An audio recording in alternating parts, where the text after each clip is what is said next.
Today we're going to be covering Tomorrowland.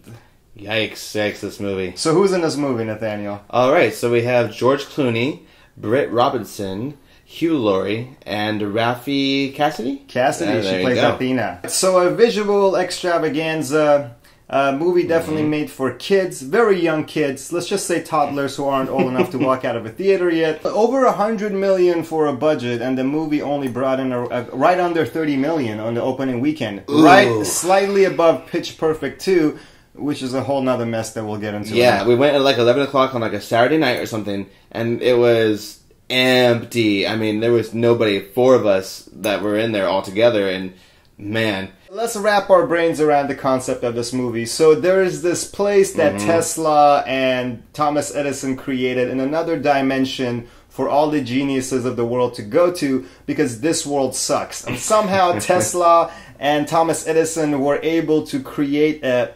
spaceship hundreds of years ago that is way more advanced than anything that we got right now. And then they hid it out of sight in the Eiffel Tower in the busiest part of the world, and we're not allowed to go there. George Clooney is in love with the child, but it's okay because it's a robot. A bunch of robots. Where do these robots come from? What is going on? Did Tesla create them? Did Hugh Laurie have a back room in the side where there's a bunch of robots, the little robot factory? Thomas Edison? I don't know. Oh. He's a broken soul. And you know what? There you go. See? He's broken now. Lindelof, good job. I applaud you on this. You've broken another human being. Here's the problem, I think, though, with Lindelof. He came from TV, where TV, you get seasons upon seasons to build all these questions. Good point. Yeah. And here he transitions to film, and he's taking that idea or that mindset of TV logic where you can expand on these ideas and maybe drop hints that you'll do 4 seasons later.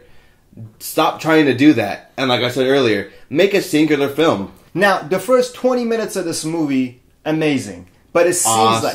And the beat changes right when Britt's character hits her head for the second time against the wall, and it seems like as her character transitions into a mentally challenged person, so does the script of the movie. I think it was also too fast for George Clooney to warm up to her. I mean, you know, he meets her, he's very standoffish, they get this whole big back and forth banter, trying to get into his house. She gets into the house, they're still bickering, until he sees, she questions something, and the little monitor turns into a tropical island instead of a doomsday. Then all of a sudden he's okay with her. I just didn't think it was a right role for Clooney. I get that the moral of the story resonates with his philosophy of life, but honestly, I think that at the beginning of the shoot, the first day of shooting, the scripts for Clooney and Hugh were switched. I think the roles were switched. I think that would have been a lot more interesting movie to watch. There should have been more time with the villain. Speaking of Hugh Laurie, there should have been more time than 3 minutes of screen time. He comes in the very beginning, like I said, and then also at the very end, he shows up again with this, where he still seems like a good guy. Ari and I are watching the movie. Ari leans over and says, is he supposed to be the villain? Because I don't understand this. And that's at the very end of the movie. This is the climax, and he's asking me, is he the villain? And his idea, or the plot for the villain, is to project what's going to happen to us. So he's going to project, because he's from the future, he's going to project what we as humans do to the earth in a few years, and show us what we did. And that is his whole plot. That is it. So he's going to make us feel bad and say, hey, don't do that. And I feel like this movie almost makes George Clooney out to be the villain.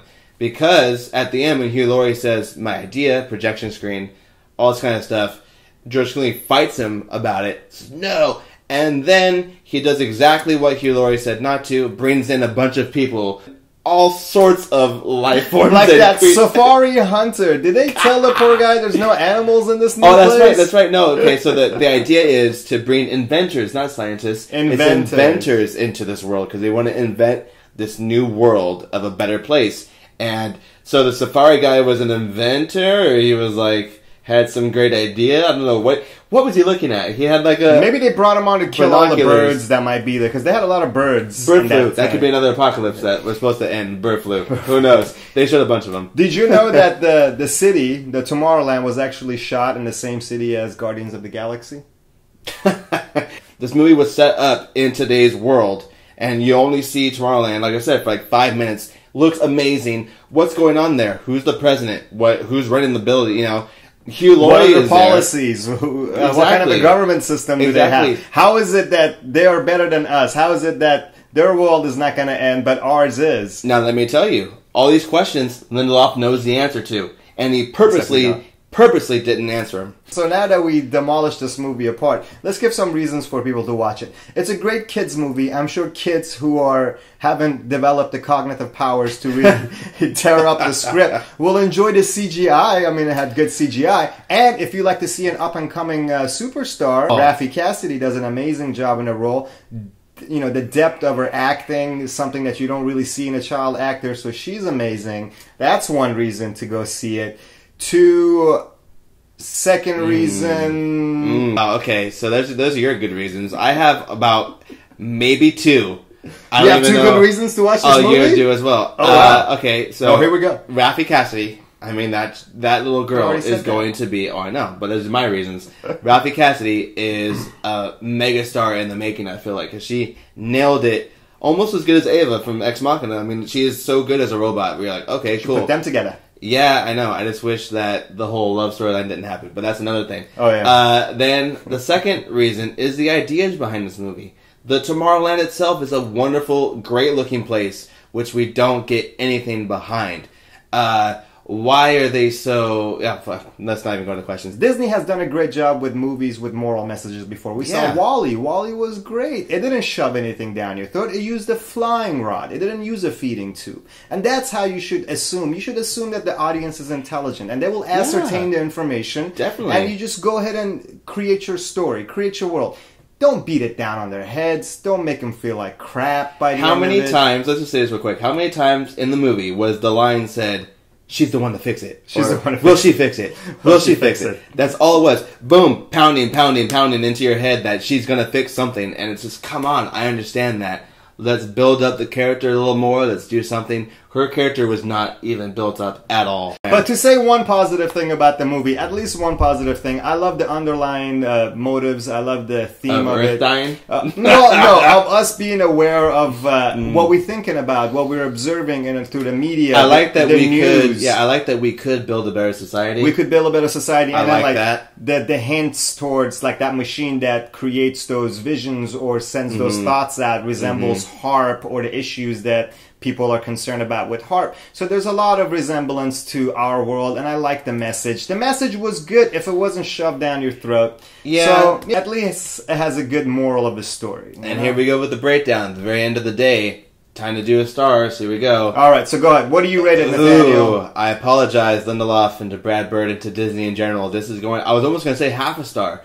But because of the couple of things that we said that were good, one-star film. I mean, I hate to say that, coming off of Brad Bird, who's done incredible work. Mission Impossible Ghost Protocol, The Incredibles. You know, the list goes on of all these great movies that he's done. Just the collaboration with Lindelof should not have happened, I feel like. So you give it a 1 point? 1 star. 1 out of 5. For the sake of the educational movie that this was, being that it teaches you how to not make a movie, I give it a 1.5, but... if you enjoy anything you hate, then you will love this movie. So do go see it in that sense. Lindelof, I love you. This one was very haphazard. I'm sorry for ridiculing it, but you know, that's just the results that you get. So what do you give it? I give it a 1.5. 1.5. I think this is the first time I'm actually rating something above you. So you know, I mean, Lindelof, just please, if there's only one thing I can say, make a standalone film. Please stop trying to world build because you're ruining worlds. Alright guys, that wraps it up for us. Thank you so much for being here with us. Do comment down below. Give us the reasons why you hated this movie, or blow our mind by coming up with some reasons why you loved it. Or just save time and not watch it. Do comment below. Do follow us on Facebook. Do follow us on Twitter. Thank you so much for being here with us. I'm Ari A. I'm Nate Elias. Enjoy movies. See you next time. Bye.